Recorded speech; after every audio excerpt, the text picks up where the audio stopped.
Bismillahirrahmanirrahim. Dear students, welcome to my YouTube channel Cyclone Chemistry Series. आज students हम different inorganic complexes को discuss करेंगे और हम देखेंगे कि डिफरेंट जो इनऑर्गेनिक कॉम्प्लेक्सेस हैं उनके अंदर मौजूद जो सेंट्रल मेटल एटम है उसकी हाइब्रिडाइजेशन क्या है और फिर हम उस हाइब्रिडाइजेशन के ज़रिए हम किस तरह से उस कॉम्प्लेक्स की कॉन्फ़िगरेशन मालूम कर सकते हैं। तो इसके साथ साथ हम डिफरेंट एग्जांपल्स भी डिस्कस करेंगे।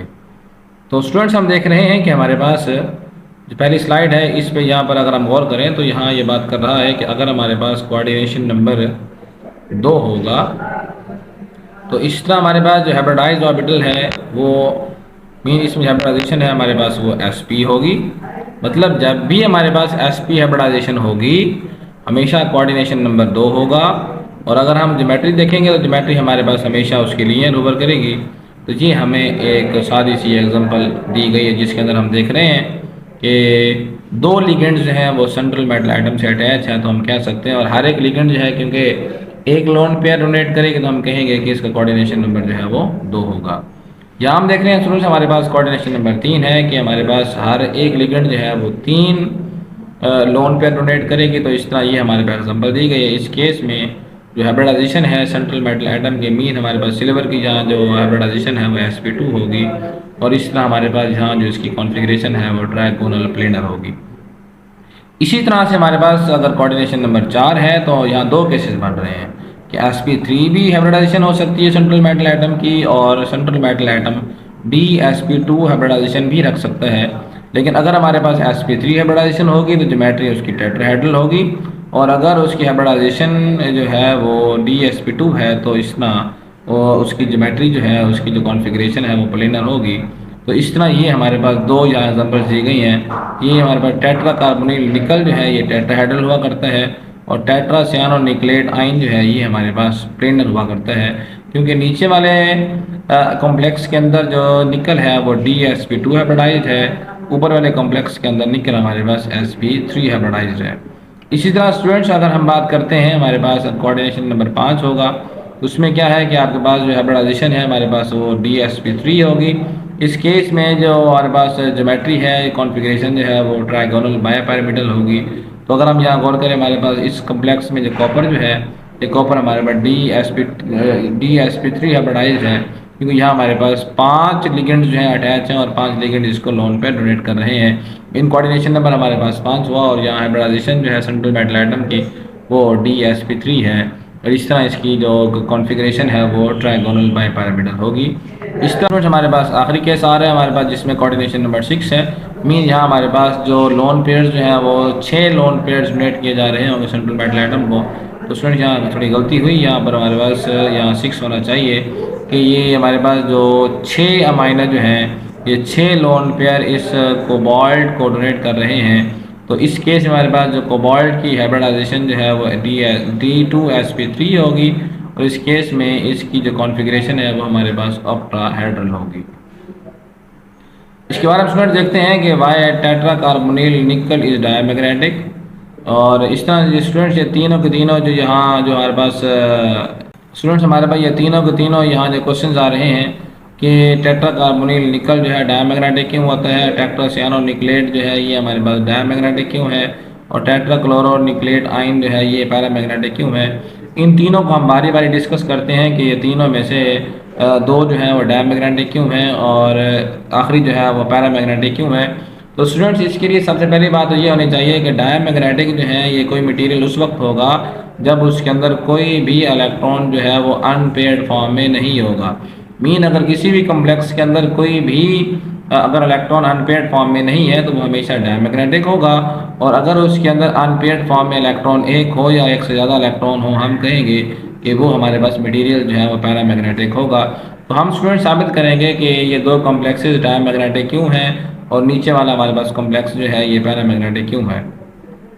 तो यहाँ ये स्टूडेंट्स हम देख रहे हैं कि टेट्रा कार्बोनिल निकल जो है ये हमने अभी बात की है कि ये डायमैग्नेटिक हुआ करता है। तो इसको साबित करना है हमने कि वाई टेट्रा कार्बोनिल निकल इज डायमैग्नेटिक, कि ऐसा क्यों होता है कि ये डायमैग्नेटिक क्यों है क्या इसमें कोई अनपेयर्ड इलेक्ट्रॉन मौजूद नहीं है? तो हम इसको देखते हैं। सबसे पहले हम निकल का एटॉमिक नंबर देखते हैं। तो निकल का एटॉमिक नंबर स्टूडेंट याद रखिएगा 28 हुआ करता है। इसके डी ऑर्बिटल में 8 इलेक्ट्रॉन हुआ करते हैं और इसके एस ऑर्बिटल में 2 इलेक्ट्रॉन है।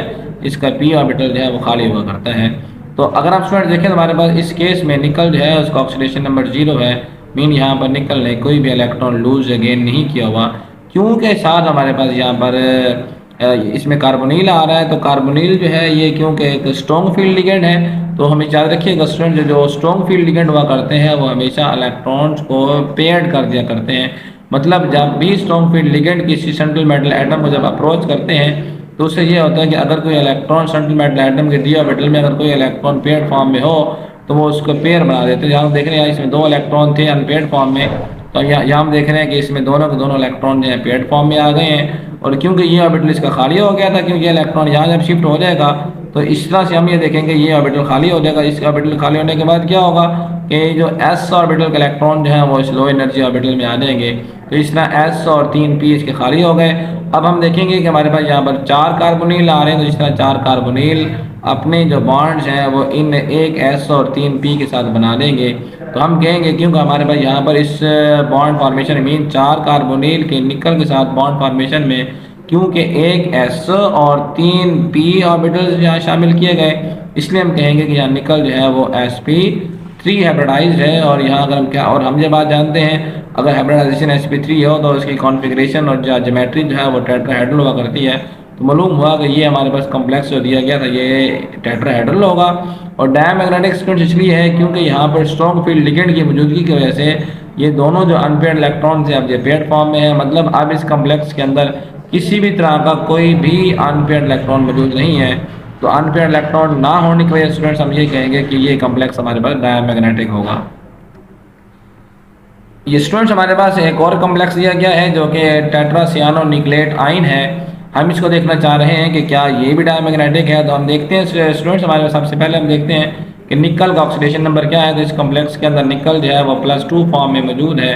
हम पहले निकल की हम इसके इलेक्ट्रॉनिक कॉन्फ़िगरेशन लिख लेते हैं। फिर अगर हम निकल 2+ की बात करेंगे तो क्या होगा, इसके जो 4s के इलेक्ट्रॉन्स हैं इनको निकाल दें। यहाँ हम देख रहे हैं हमारे पास अभी भी निकल के डी ऑर्बिटल में 2 इलेक्ट्रॉन्स अनपेयर्ड फॉर्म में मौजूद हैं। अब हमारे पास क्या होगा कि सियानो ग्रुप जब भी इसको अप्रोच करेगा, सियानो ग्रुप क्योंकि एक स्ट्रॉन्ग फील्ड लिगेंड है तो इन दोनों को दोनों अनपेयर्ड इलेक्ट्रॉन्स को वो पेयर फॉर्म में यहाँ इसमें शामिल कर देगा। तो दोबारा से इसका डी ऑर्बिटल जो है वो खाली हो जाएगा। तो इस तरह हम देखते हैं स्टूडेंट्स हमारे पास डी ऑर्बिटल खाली है इसका यहाँ पर हमारे पास एक एस ऑर्बिटल खाली है। तो यहाँ हमारे पास इसका पी ऑर्बिटल भी खाली है। तो क्योंकि यहाँ पर 4 सियानो ग्रुप यहाँ इसको अप्रोच कर रहे हैं, इसलिए क्या होगा एक सियानो ग्रुप अप्रोच करेगा इसके डी ऑर्बिटल से, एक अप्रोच करेगा इसको एस ऑर्बिटल से और 2 सियानो ग्रुप जो हैं इसको 2 पी ऑर्बिटल से अप्रोच करेंगे। मालूम हुआ कि इस कॉम्प्लेक्स फॉर्मेशन के अंदर हमारे पास एक डी ऑर्बिटल और इसमें एक एस ऑर्बिटल 2 पी ऑर्बिटल इस्तेमाल हुए। तो हम कह सकते हैं कि स्टूडेंट्स हमारे पास जो नाइट्रोजन जो निकल जो है ये DsP2 हाइब्रिडाइज्ड है, क्योंकि यहाँ पर एक डी एक एस और 2 पी इस्तेमाल किए गए हैं। तो स्टूडेंट्स याद रखिएगा जब हमारे पास अगर DsP2 हाइब्रिडाइजेशन हो तो हमेशा हमारे पास जो ज्योमेट्री है वो स्क्वायर प्लेनर हुआ करती है।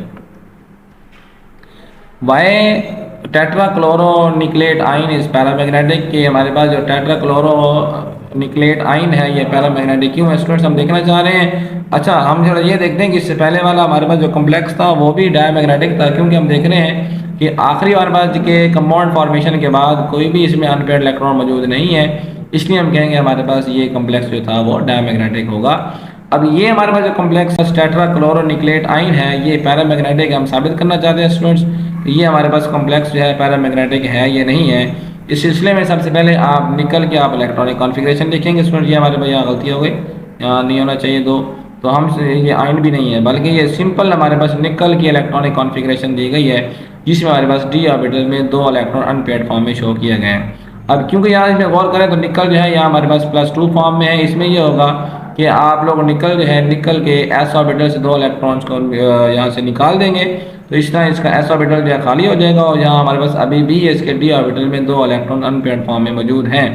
अब जब भी हमारे पास क्लोरो ग्रुप जब इसको अप्रोच करेंगे तो इससे ये होगा, क्योंकि क्लोरो ग्रुप हमारे पास वीक फील्ड लिगेंड है, ये इलेक्ट्रॉन्स के पेयर अप नहीं करता, इसलिए क्या होगा, ये हमारे पास दोनों के दोनों इलेक्ट्रॉन अनपेयर्ड फॉर्म में ही रहेंगे और ये दोनों जो डी ऑर्बिटल्स हैं इनके अंदर इलेक्ट्रॉन ही रहेंगे हमारे पास, क्योंकि अब ये ऑर्बिटल जो हैं वो बॉन्ड बनाने के लिए अवेलेबल नहीं है, इसलिए हमारे पास चारों के चारों क्लोरो जो हैं, ये जो हमारे पास 4 ऑर्बिटल बचे हैं, जिसमें हमारे पास एक एस और 3 पी ऑर्बिटल्स बचे हुए हैं, आप चारों क्लोरो इसके साथ बॉन्ड बनाएंगे। इसलिए हम कहेंगे क्योंकि यहाँ हमारे पास जो एक एस और 3 पी इस्तेमाल हुए, हम कहेंगे इस स्ट्रक्चर के अंदर हमारे पास जो इस कॉम्प्लेक्स के अंदर जो निकल है ये sp3 हाइब्रिडाइज है और इसकी जो कॉन्फ़िगरेशन है वो टेट्राहेड्रल होगी। लेकिन हम देख रहे हैं कि इसके अंदर कोई भी किसी तरह, लेकिन हम देख रहे हैं कि स्टूडेंट इसके अंदर हमारे पास 2 इलेक्ट्रॉन्स अनपेयर्ड फॉर्म में है। तो हमने ये बात की कि जब हमारे पास अगर किसी कॉम्प्लेक्स के अंदर अनपेयर्ड इलेक्ट्रॉन्स होंगे तो वो हमेशा इसको पैरामैग्नेटिक बनाते हैं। तो इसलिए हम देख रहे हैं कि स्टूडेंट इसके अंदर क्योंकि 2 इलेक्ट्रॉन्स अनपेयर्ड फॉर्म में, इसलिए हम कहेंगे कि हमारे पास टेट्राक्लोरोनिक्लेट आयन जो है इसको पैरामैग्नेटिक होना चाहिए। स्टूडेंट्स अगर आपको इस तरह के मजीद वीडियोस चाहिए तो आप हमारे चैनल को मजीद सब्सक्राइब करें। स्टूडेंट्स अगर आपको इस तरह के मजीद वीडियोस चाहिए और आप चाहते हैं कि अगर आप मजीद अगर इनऑर्गेनिक केमिस्ट्री सीखना चाहते हैं तो हम इस तरह की मजीद वीडियोस जो हैं वो भी अपलोड करेंगे, तो आप हमारे चैनल को सब्सक्राइब कर लें ताकि हर आने वाली वीडियो आपको मिलती रहे।